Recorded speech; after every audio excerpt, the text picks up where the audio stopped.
นิ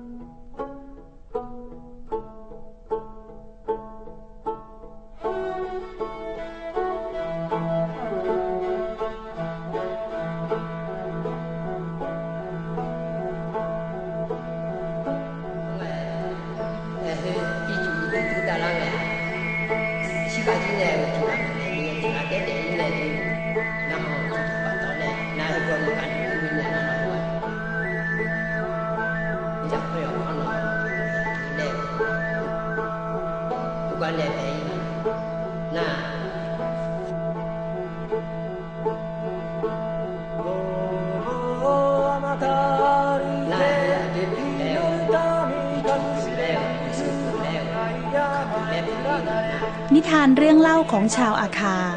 เน้นย้ำอมตะวาจาของมหาตมะคานธีที่ว่าโลกทั้งผองพี่น้องกันในสังคมเมืองที่แยกส่วนและทุกอย่างเร่งรีบ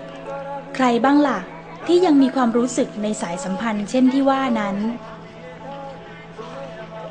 แต่อย่างน้อยยังมีคนผู้หนึ่งที่ไม่เพียงรู้สึกแต่ได้ลงมือสานต่อความรู้สึกนั้นไว้ไม่ให้ขาดสายอายีเชอมือหรืออบอยีผู้เฒ่าชาวอาคาแห่งหมู่บ้านหล่อโยวัย75 ปีคือบุคคลผู้นั้น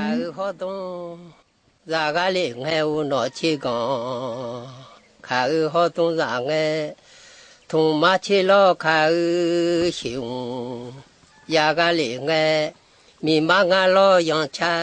มาสิเลญาอยู่ชูเลฮิโฮโดคาโกโยจูเลอาโนทงมาชิกองคาโกโยจูเงทงมาชิโลโกโยจูชาสิโอฮิมีมาคาโฮดงငါလဲမကူအနော်ချီကောင်ခါဟောတုံငါလဲမကူထုံမချီလောခါရှင်ငါလဲမကူအယူချူလဲอบอยีพ่อเฒ่าผู้อ่อนน้อมถ่อมตนและพิสมัยลายปักและการขับขานบทกวีเป็นที่สุดความงดงามและไพเราะได้ถูกแบ่งปันสู่เมืองใหญ่เสมออะไรคือสิ่งที่หล่อหลอมความอาทรของพ่อเฒ่าอบอยีคนนี้最常是这样一个อบอยี晚上也没了我们你妈就来要没了所以对你讲是你妈没没俺新年不几个都就啥么有啥干你过爱买比较多的俺会有还也妈打嘛毛面那是怕的骨头，算的骨哈。俺那骨买，我就骨伢，穿里嘛骨啊不？ก็เลยถึงจะนั่นเลยบุกแล้วก็เลยถึงนั่นน่ะเรื่องอ่ะก็เธอเลยหมูเธอไม่เอาเลยก็ดีน่าพาจังไงเขาจะบุกแล้วบุกนั่งที่ชุนี่คนนั้นเธอเนี่ยพาจะบุกแล้วงั้นเราก็มาทำเนี่ยเขาเอาของเลยจูเราตัวအခုတော့အဲ့လိုမုံထမ်းမြလာမယ်လို့ကျင်းတော့用ထမ်းမြလို့ရလို့မုံချောတော့ကူမလားအမေဘုနာချေကွာချူကွာကျခတ်တဲ့နာဒေတာဆို这个这边行啊，不一节目啊。阿爸，个胡炒下面啦，阿胡要一头龙了阿爸。จะบอกว่าจุ่มมั่วเนาะเสียมานึกมาจะมือรอตัวยังมาตัวยังพ่อเดี๋ยวอาชดจะกันได้ก็ช่วยนี่นึกมาจะมือไหมไอ้เจ้าเจ้านี่จริงๆเป็นเขาจีรออาพอชั่วโมงในหมู่บ้านแล้วเกลอพี่ลูกแกมือรอ老人他说面红冲啊，不一话已经面了嘛。我来说了，路没行。好，你这个来了。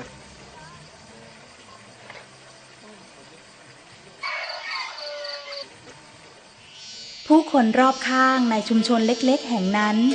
อาจมองอบอยีเป็นเพียงคนแก่ใจดีธรรมดาที่ปักผ้าสวยและทำไร่เก่ง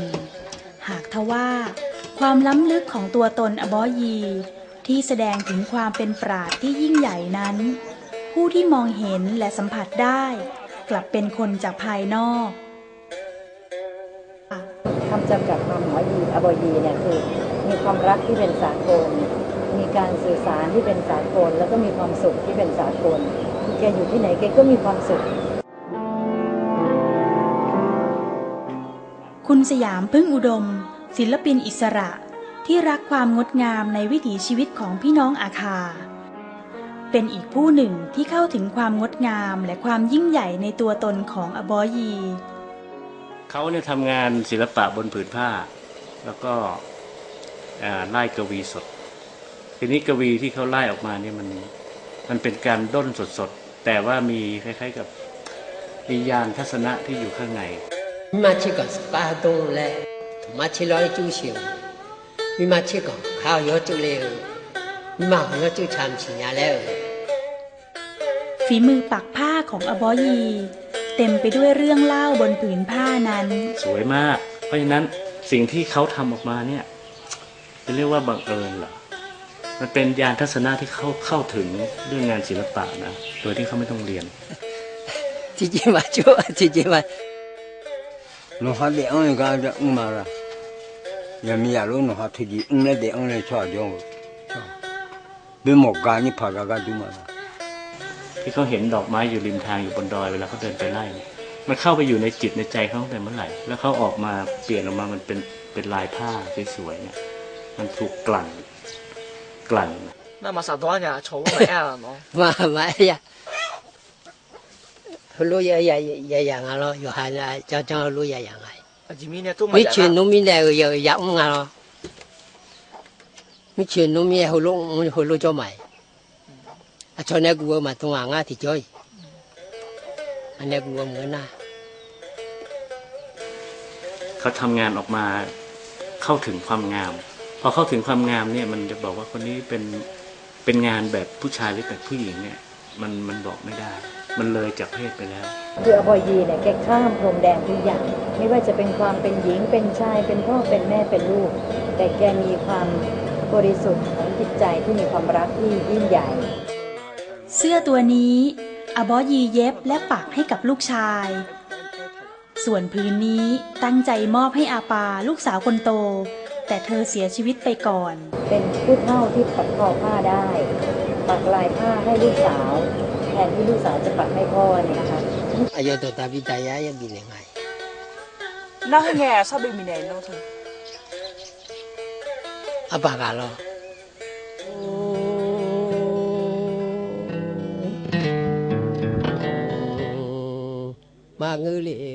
ลวดลายเดียวกันนี้กลายเป็นสื่อวัฒนธรรมเพื่อแบ่งปันความงามความรักและสุนทรียะให้กับคนต่างชาติพันธุ์แม้ภาษาที่แตกต่างจะดูเป็นอุปสรรคในการรับรู้แต่อบอยีไม่เคยทิ้งความตั้งใจที่จะนำสารเหล่านั้นไปยังผู้คนครั้งแรกที่ไปที่จังหวัดตรังไปเยี่ยมพี่น้องชาวประมงพื้นบ้าน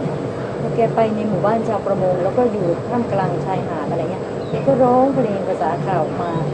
ซึ่งพี่น้องชาวประมงที่จังหวัดตรังก็มาแห่ห้อมล้อมรอบดูแกว่าอบอยีร้องเพลงอะไรถึงจะเป็นภาษาที่เขาไม่เข้าใจแต่ว่าความสุขที่มาจากเสียงเพลงที่อบอยีร้องนี่มันสื่อสารไปได้เมื่อสงครามระหว่างสหรัฐอเมริกาและอิรักระเบิดขึ้นวันเราอยู่ซ้ายๆอย่าพิจารณาพิจารณาก่อนนี่ที่ทำมาลูกว่าที่ทำลูกมีเนี่ยยังไงล่ะที่ทำลาชาวที่ทำลาชาเนี่ย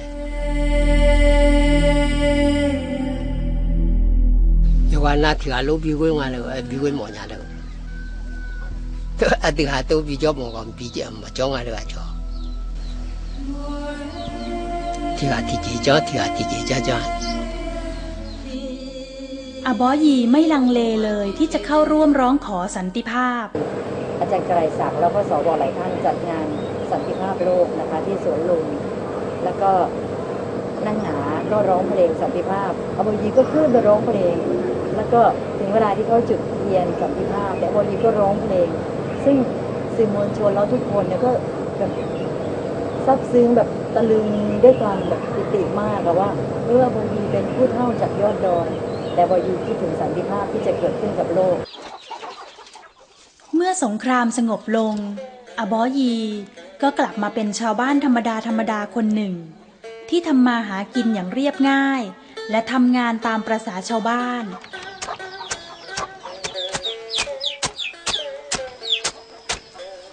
ยังคงปักผ้าตราบเท่าที่ตาจะมองเห็นยังคงขับลำนำคำกวีที่แสนหวาน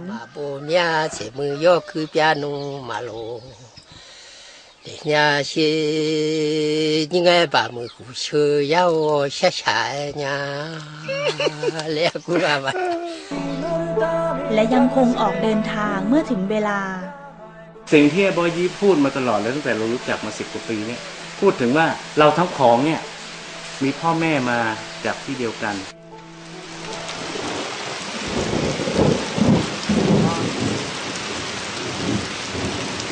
ว่ามาที่มาอยากแต่งงานเลยหัวตาที่ได้อยากแต่งงานเบนเนี่ยส่วนสุดเลยว่าจะเบียร์หลังเนี่ยเบนเนี่ยจะเบียร์หลังเนี่ยส่วนนั้นหัว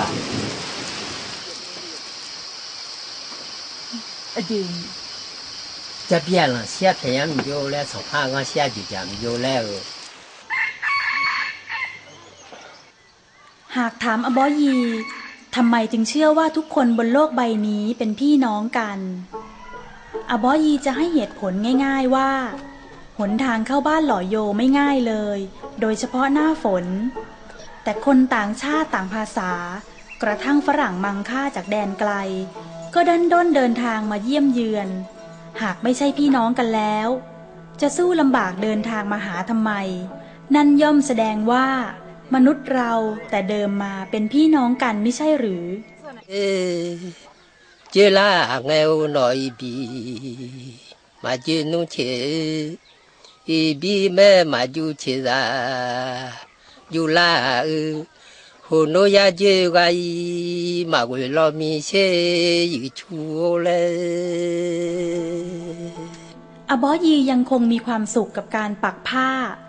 และขับลำนำคำกวีย่อมมีวันหนึ่งที่อบยีแก่เฒ่าไปตามกาล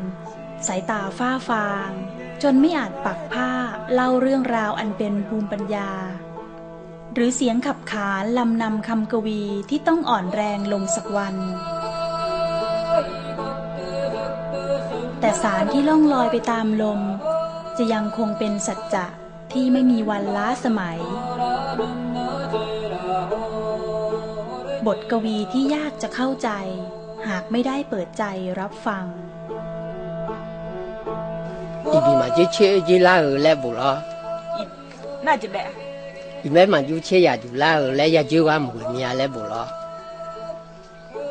สองท้อเจ้าหลานยังไงวะก็จะสอบปาจีแล้วเจ้าหลานยังไงวะก็จะสอบปาจีก็แต่แล้วก็รู้บุหรอไอ้รวยอีน้อยอยากจะเอาเด้อีน้อยอยากจะมีอะไรอีนั่นที่แม่สัญจุมินอีน้อยอาตุมาแล้วที่เราทำจุนเนี่ยอยู่จอมีฮันน่าอยากจะกันคุยกันเลยน้องเขาก็รักกันคุยกันเลย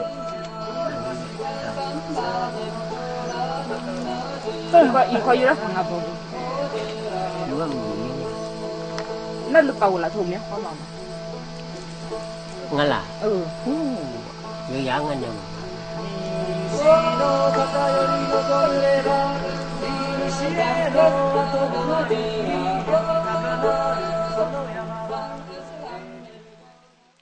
ฮีฮอโนมาเจเชเจลาเงาหน่อยบีมาเจนุ่งเชอีบีแม่มาอยู่เชราอยู่ลาหัวโนยาเจไกมาเวลามีเชอยู่ชัวเลย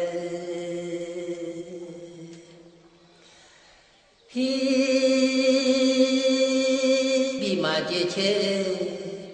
เจลาเงาหน่อยบีมาเจนุ่งเช一笔买卖就起来就来长讨你爱我该有桥板哦呀的农民娘